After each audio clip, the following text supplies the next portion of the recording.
Good afternoon, everybody. Sorry for the slight delay there. We're just waiting for a few more people to get connected. So thank you all for joining.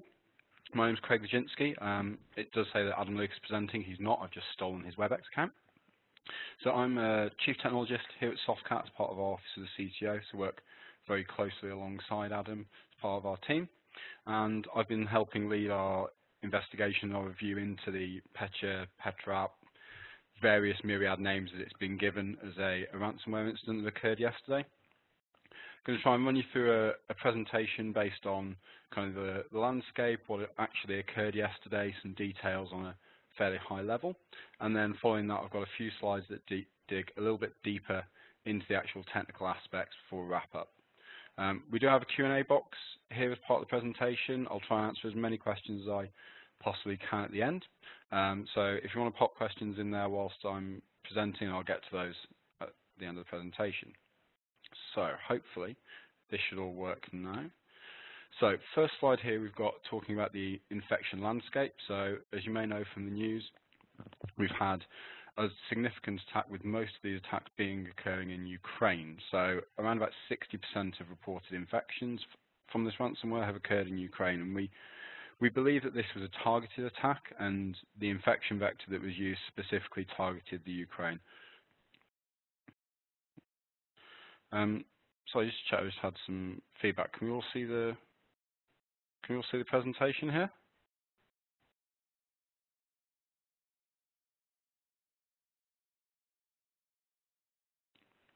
The grey bars over part of the screen.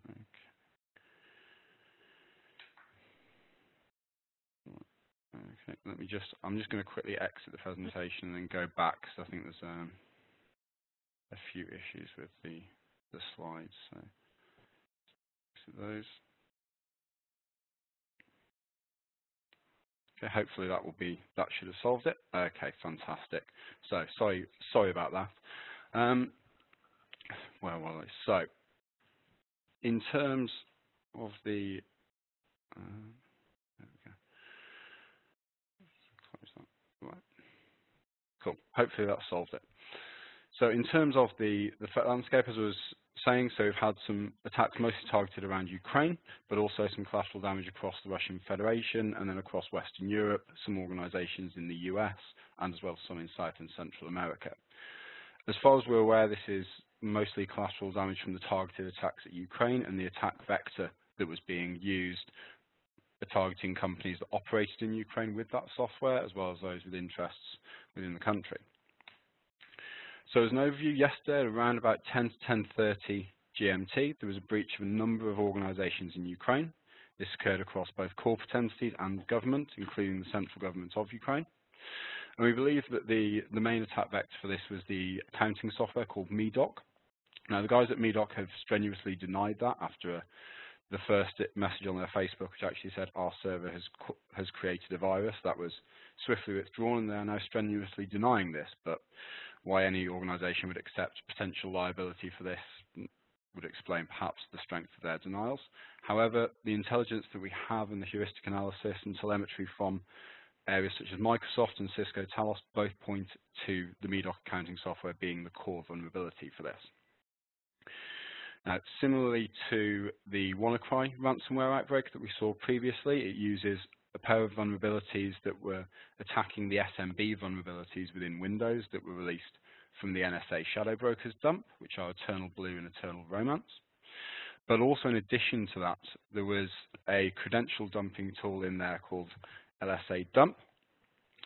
This allowed the ransomware, once deployed, to extract passwords from memory and then to use those passwords to potentially gain administrative access across the entire estate, across a layer 2 basis. So this is something that we've seen previously in certain malware, including a white hat tool called Mimikatz. However, this is the first time we've seen it weaponized on a very large scale, and for this reason, we've seen that potentially organizations that were patched against the SMB v1 vulnerabilities of Eternal Blue and Eternal Romance still being affected by this, particularly organizations who had the MeDoc accounting software who had that vulnerability. So a quick overview of the differences between Eternal Blue and Eternal Romance. They are very, very similar tools. It was Eternal Blue that was used within WannaCry, both attack vulnerabilities within the SMB v1 system within Windows, and both are patched via the MS17010 update. However, the method of action is slightly different, but we don't need to go into that at that point. One thing is that this was served mostly via this software updating tool, so the original attack domains now have been closed off. They're not serving the payload, and we've seen the number of infections drop off significantly, initially in the first few hours after the initial infections, and now we're down to near zero. So in terms of what this ransomware actually does, so one of the reasons that it was called Petya and Petna and Nyetna and about 1,000 different names for it is that it's taken a previous ransomware called Petya that was seen in late 2016, but actually a lot of the code from there has been stripped out and modified. So whereas Petya encrypted only the master file table and master boot record, this ransomware actually also encrypts on a file level with certain file extensions.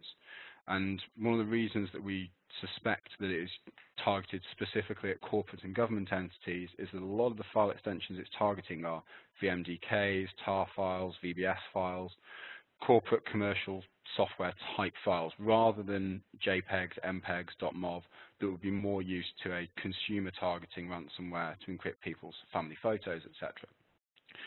Because it's taking on the boot records and file table, the system cannot be booted without remediation once it's been encrypted.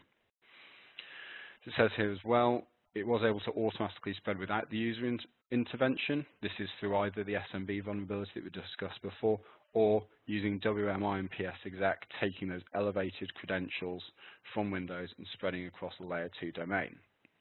However, unlike WannaCry, there is no evidence at the moment that this can propagate across external networks. There is, in theory, a principle that it could jump between networks, but it would require a very, very peculiar and bizarre network configuration that normally would be thrown away by firewalls and gateways anyway. As in order to expand itself across the network, it identifies the subnet mask from the local machine that it infects, uses that mask to ARP all devices within that specific subnet and tries to infect those, rather than being able to jump through domains or going out to the external internet. Nonetheless, as with a lot of ransomware attacks, we do suspect that this code, now it's out in the public domain, may be jumped on by copycat attackers or kind of script kiddie type organizations and individuals that may wish to try and make a quick buck out of this. So we do recommend people are vigilant for this type of attack and the methods being used within the attack as well. Just to cover the last point on this slide, there is currently no known weakness in the encryption being used by the ransomware. However, there is the potential for it to be cracked at any time as further investigations go on. It's still very early days in terms of investigating the malware. So if you do unfortunately succumb to an infection, we do recommend that disks are imaged before they're destroyed in order to be, in case we can potentially get the, in case we can potentially crack the encryption and recover the files in future. In terms of remediation, all the major antivirus vendors have been pretty quick to update their signature databases, and we believe that pretty much every commercially available AV is now up to date. There are some slight variations, and there is an ability to avoid certain antiviruses based on copying Windows signatures. However, we've yet to see a variant in the wild that utilizes this technology to evade the signatures that have been updated following this attack. As mentioned previously, SMB is one of the main methods by which this spreads. So blocking SMB port 445 incoming, and also TCP port 139, which is the NetBIOS TCP IP port. This is going to help prevent its methods of spreading using the Eternal Blue and Eternal Romance exploits. And in addition, trying to make sure that we have as small a failure domain as possible is always ideal. And we'll go into a little bit more detail about the network side in the more technical session later on in these slides. We also have some certain processes and files across the networks to detect compromised clients, but again, I'll go into that in a little bit more detail later on. Obviously, prevention is better than cure when it comes to ransomware, malware, and basically anything in life. And while it's very, very difficult to avoid the ever-changing threat landscape out there, it's certainly easier than manually decrypting files without the keys. As we know already, there's known exploits that have been released in the NSA Shadow Brokers dump. These are things that we've known about since around about a month before the WannaCry attack. So it's easier said than done to be able to update all Windows clients, but we do always recommend that using SCCM, WSUS, Windows Update Services to try and patch and use regular patching policies to ensure we're updating Windows clients as much as possible. In addition to that, we do realize that there are certain applications and clients that can't be patched, and given that, we will make sure that, well, we recommend wrapping applications, sandboxing applications, and closing off ports like the SMB ports and the SMB services within Windows. In addition, as I've mentioned previously, one of the key features of this ransomware was that it used hijacked admin credentials to propagate throughout the network. So we recommend looking at group policy to make sure we don't have remote use of local admin. And also, one of the features in Windows 10 that's particularly good at this is the device and credential guard. When properly configured, and there's some advice on TechNet on how to do that. This actually protects against these style of attacks, which are called pass the hash, as it extracts the password hashes from memory. We do recommend, as ever, increasing network segmentation, trying to reduce the amount of attack surface, or what we kind of term the disaster domain throughout the network. It's obviously easier said than done. The safest network possible is one that's not networked, and that works very well, but unfortunately it doesn't make sense for business and modern IT.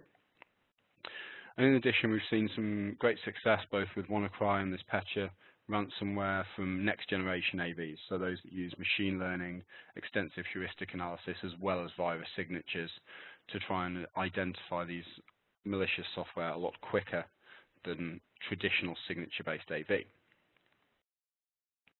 So at this point, we're going to dive a little bit deeper into the technical analysis. So if you're already bored to tears, please feel free to disconnect. I won't take it personally. But we're going to have a little bit of investigation now into the delivery mechanism, some analysis of exactly how the malware works, and some interesting parts about a potential kill switch, as it has been coined. Thanks to the lovely people at Cryptos Logic. They've saved me a lot of time by putting this little slide together rather than having me slaving over Visio this morning.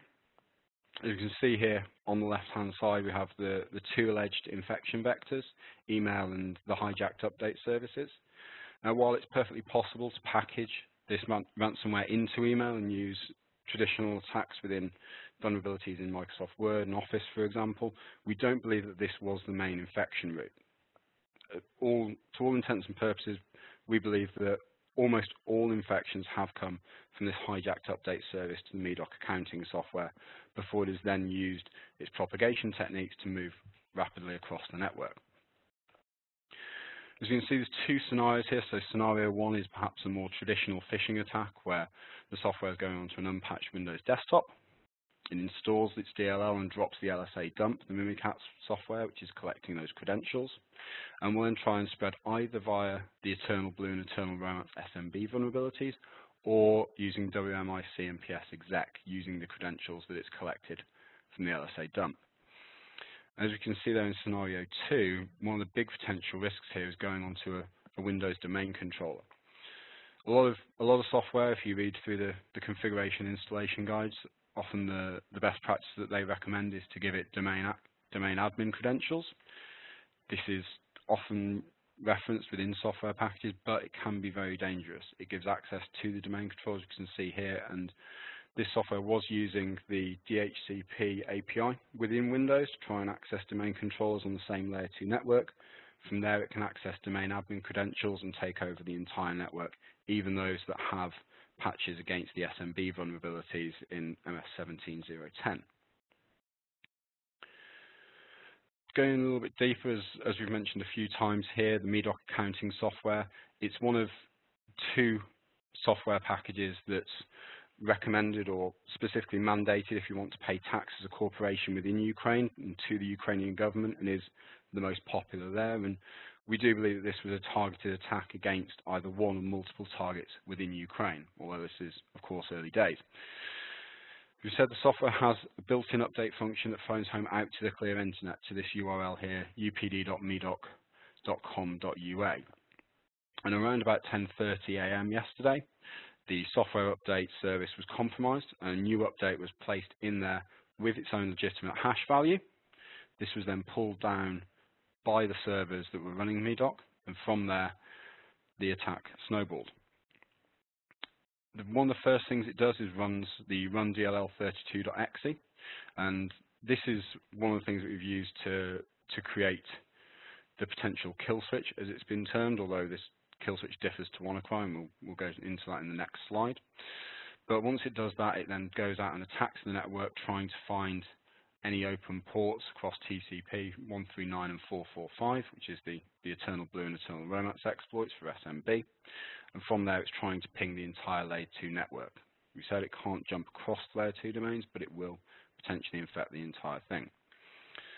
And one interesting thing we see there in blue, it actually schedules a shutdown task.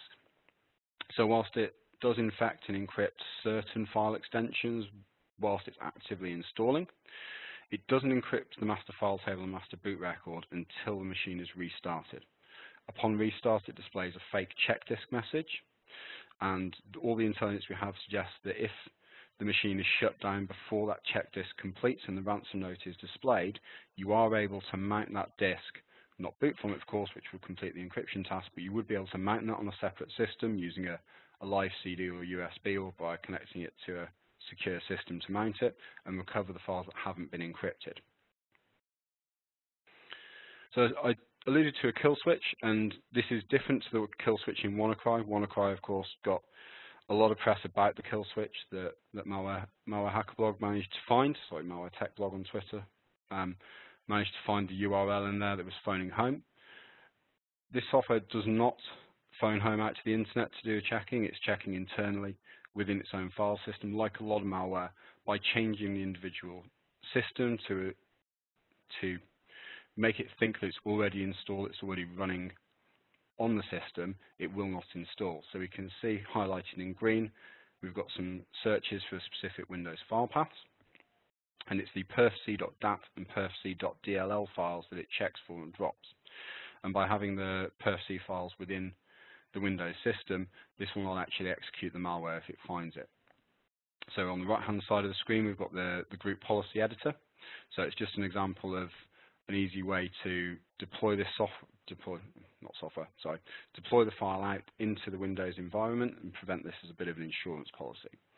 As I mentioned previously, all the current attack vectors that were serving this particular software have been shut down, and we're not seeing significant new infections.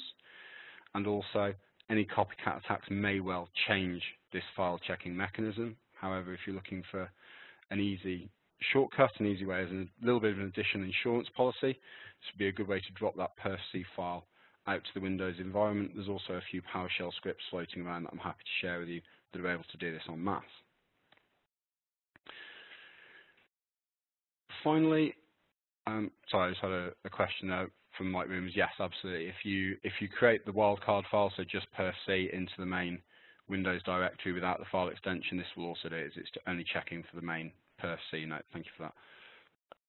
So in terms of private VLANs, this is a method that we've seen that has been really successful at mitigating both WannaCry and Petya, and has really been a way of trying to minimize what I'm terming the disaster domain. So making smaller layer 2 networks, trying to prevent this rapid spreading across a flat layer 2 domain. It means that we can have the same VLANs, and we can also preserve IPv4 addresses if we want to, but have a single communication only with the uplink. This is not as good as placing a firewall between each and all of your individual clients, but any of you have had to pay Palo Alto, Checkpoint, Cisco, Fortinet, and the others in the environment for their firewalls recently will know that it's probably a little bit too expensive to go dropping firewalls between every Windows client. So we've got a list there of the main switch vendors. The vast majority of modern networking vendors will offer private VLANs and support those on their switching. And there's also a similar and extended functionality within services like the Nexus 1K vSwitch, VMware's distributed vSwitch, and VMware NSX. Again, as with any major change to the network, we do recommend that a full analysis is taken place so you can ensure that upon deploying services like private VLANs, you're not going to compromise the network and stop other devices from being able to communicate in the right fashion. And as always, when messing around with networks and VLANs, use it wisely, as it's very easy to make changes to networks and VLANing that shuts the network down. However, when deployed correctly, this is a really effective way of isolating and slimming down, the size of the potential failure domain within that. Excuse me. So that concludes the main body of the slides. Thank you very much for following along with that. I didn't want to go in too deep into death by PowerPoint, so I'm going to stop sharing now and take a look at any questions that you've posted. Please feel free to keep adding questions into the Q&A box. Okay, so there's a question regarding the kill switch. The kill switch has been tested. So in terms of the kill switch testing, this is effective against the variants that it has been tested against.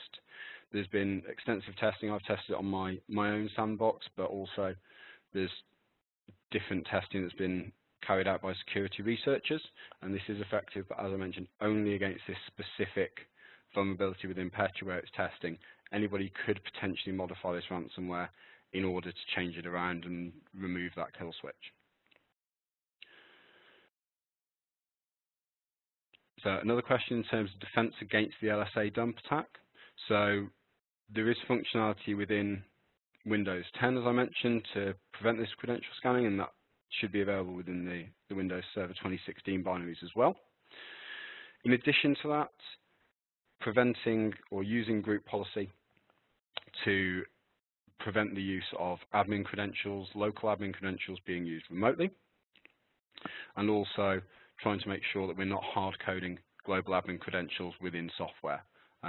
It's not an easy thing to mitigate against. There's no silver bullet, unfortunately, to prevent against LSA dump, but there are best practices that will be able to help prevent that, and I'll make sure that I post the TechNet link around to help prevent this. Question about the group policy. Yeah, I'll make sure there's a little bit further information on creating that group policy elements as well.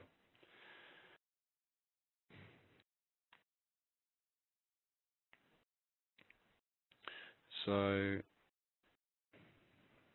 question there from Andrew about the application-aware firewalls. So just to run through that, if a client has an application-aware firewall, able to block access to the I2P and Tor, would this prevent the encryption propagating? As long as the firewall is able to prevent the blocking or to block the ports 139 and 445 for SMB, then this would stop propagation via the SMB vulnerability. And as long as the firewall would be able to detect the escalation of privileges, then in theory this would prevent the propagation of it. However, the Mimikatz is spreading about, and there is potential.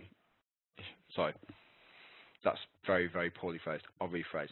So the use of Mimikatz to extract credentials and spread around, this is quite pernicious and does offer the potential to elude application-aware firewalls. So, and again, it's kind of a follow-up question here in what can be done with respect to WMI and PS exec as a vulnerability.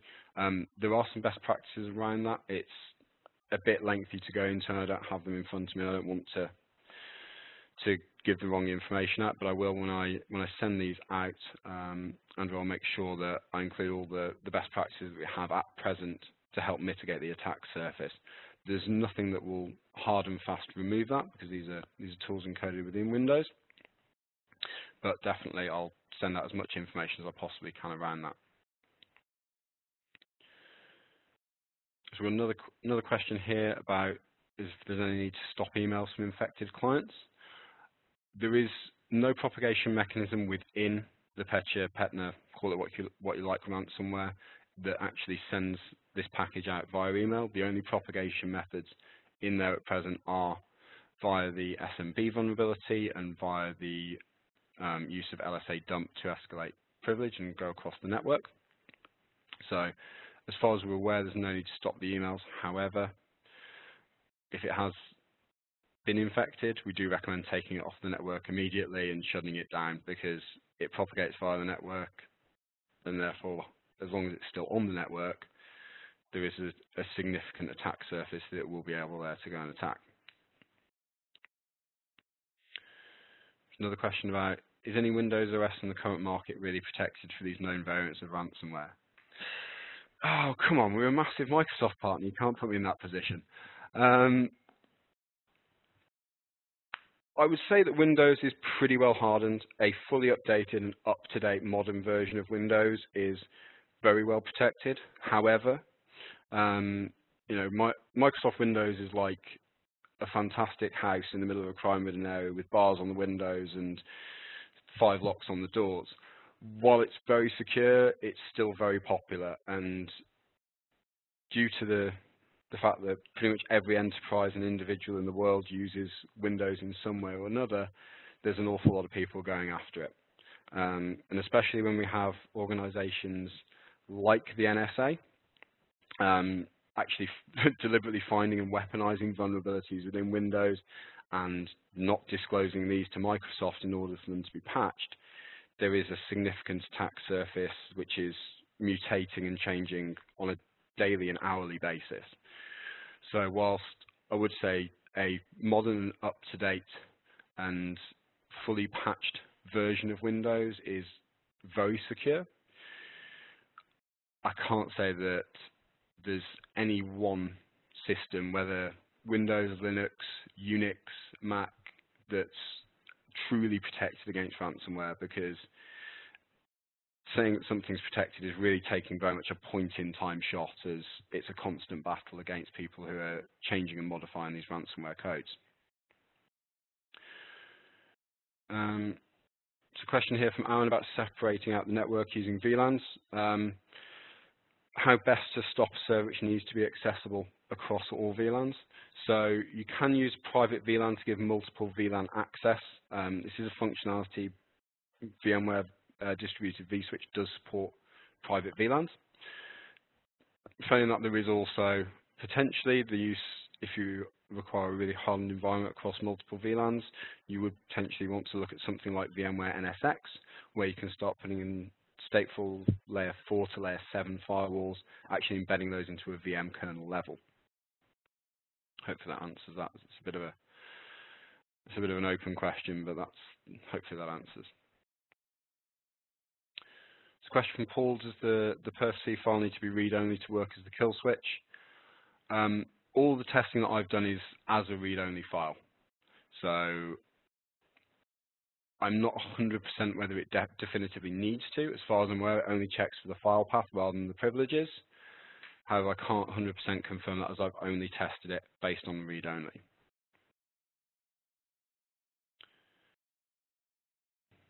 There's a question here from Steve: is there a quick way to know if a host is infected before reboot?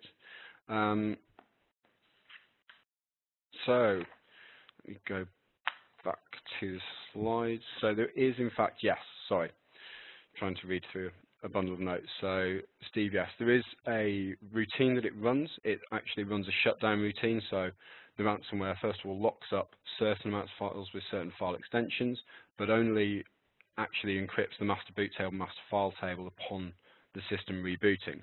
So you could potentially scan for the shutdown subroutine in so it will look like file path of C Windows system32 shutdown.exe. That's contained in the slides, and I'll make sure that's sent out as well to all attendees after that, so you can see that particular file path. That would be the way to figure out if a host is infected before reboot, and also seeing if it is running rundll32.exe. That's the first piece of software that this spawns, and likely if a machine is currently running rundll32.exe, it has been infected, although there are other malware and other software that does utilize this link library. So finally, question from Matthew: could we have a separate session on LSA Dump Mimikatz to explore best practices? I'll have a chat with our network and security team, our vulnerabilities team, and my colleague Adam Luca as well, just to check what data we have on that, if possible. It may be via a WebEx similar to this, or we could do a call or a one-to-one WebEx potentially in the future, but I'll make sure we investigate that and just see exactly how much information we have on the vulnerability and what practices we have to prevent that. So hopefully that covers everybody's questions. again, for those of you still here, thank you very, very much for attending. It's really appreciated that you've given your time to me this afternoon. If you have any further questions, anything we can help you out at all, please contact your Softcat account manager or your Softcat network and security specialist. They'll be able to contact myself, Craig Lodzinski, here in the Office of CTO, or Adam Luca, my colleague, who are leading the defence on this. And if you have anything that can help you out at all, please don't hesitate to contact us. Thanks very much.